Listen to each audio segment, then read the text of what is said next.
Hey, what's up, you guys? Welcome to the first episode of Storytime Saturday. Now, in this series, I'll be telling some crazy stories about my personal life and some of the hilarious things I've been through. I did a video similar to this a little while back called Near Death Experience, so technically this would be episode 2, but that video was kind of like out of the blue and not really official, so I'm making this episode 1. First off, you might be thinking, Turbine? Really? But yeah, I got connected and I joined in the middle of this match, so I was kind of stuck playing it. And also, I was eating some chips, so you might see some random pauses in the gameplay, which actually led to one of my deaths. But anyways, in this episode, I'll be telling a story that happened on New Year's this year, which was like last week. So, I was on vacation, and by the way, this is my first match since I got back. And, you know, what a better time to start the series in the first week of the year. Hopefully I can do the series for like all 52 weeks, even maybe some next year, but I might run out of stories by then. I'll have to use some of my friends' stories, but anyway, sorry for going off topic there. My family and I went on vacation over Christmas and New Year's, and we stayed with my cousins and basically just hung out with them for the first week. We just played some video games, chilled out, everything was all good. And then one of my cousins told me he was invited to a New Year's party for his high school, and he said I could go too. So I was like, alright, so I asked my parents, and now my parents knew that there would be, like, substances there, both illegal substances and alcohol, and I kind of just assumed I wouldn't be able to go to this party because my parents were the type of parents who would literally call the cops on you if they saw you do something illegal, including their own kids, and believe me, it's happened before. Much to my surprise, though, my parents told me, Michael, I know there'll be a lot of drugs and alcohol at this party, but we're not stopping you from going. We're making you use responsibility, yada yada yada. And I was thinking to myself, fuck yeah! But then they said the three-letter word you would never want your parents to say. Come. I mean, but.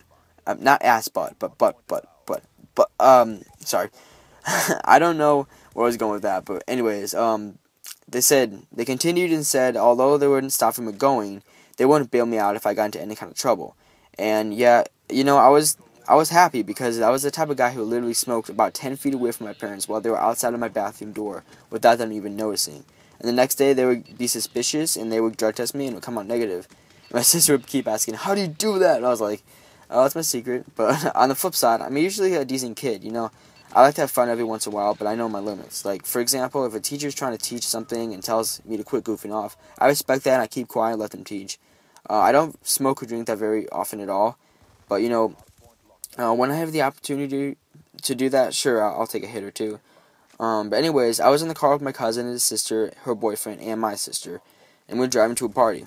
Now, my cousin, who was going with me to the party, didn't have a car, so we were kind of just driving with his sister.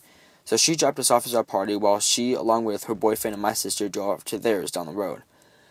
So we went to the house, and it was about 10 o'clock, and now the party ended around 4, and so we have some time to count down the New Year's and then just party the rest of the night. So my cousin was planning to ask out his girlfriend at 11:59 and I kiss her for the New Year's, but anyway, for the first half hour or so, we were together with this group of friends, and they were introducing me to everybody because, you know, I live in a different state and I didn't know anyone. But my cousin was about 2 years younger than me, so all of his friends were younger as well, which, you know, wasn't really that bad at all because there's no pressure to try to impress anyone, especially with the fact that, you know, you're never going to see them again because I live in a different state. So yeah, we played Xbox, drank a little, smoked a little, and then rinse and repeat. So it was about 11 o'clock, and my cousin was nowhere to be found, and I didn't really worry because, you know, the house was big, so he could really be anywhere. There's a bunch of people there, etc. So a few hours later, I still couldn't find him, and I started to get a little worried because, you know, he was 2 years younger than me, and I felt like he was my responsibility to, like, watch over him and stuff. But I didn't really worry that much because, you know, I was too stoned. But I drank and drank, and then I heard everybody start to panic, and I looked outside and I saw flashing lights, and I heard a police siren. And I thought, really, on the one night when my parents gave me a little bit of freedom, these high school, you know, freshmen fucked it up for me? Even though I've been doing this stuff for, like, years and not getting caught at all, I mean, I was, like, pretty mad. So, like, by then, I was more mad than anything else. So I looked at people's faces, and the look on their faces changed from being scared to being worried. And I felt a sign of relief when someone said it wasn't a cop car, it was an ambulance. And I almost felt happy until I realized I still couldn't find my cousin.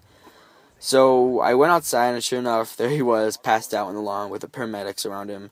He, like, got escorted on a stretcher, and, you know, I was kind of in shock. So I called his sister to come home and, like, pick me up.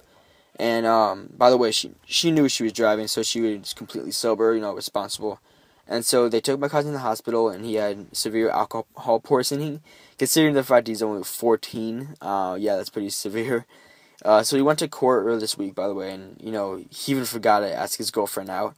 But, you know, anyways, luckily for me, my family was heading back the next day, so my aunt couldn't really see anything because we were on the flight, and we can't call during the flight, and so yeah, we couldn't say anything till we got back. But once again, my drug test came out negative, and I lived happily ever after. Well, I asked my cousin if the night was worth it. He was like, absolutely. But anyway, thank you all for watching first episode of Storytime Saturday. Hope you guys enjoyed it. Expect more every single week. And thank you guys so much for watching. I'll see you all later.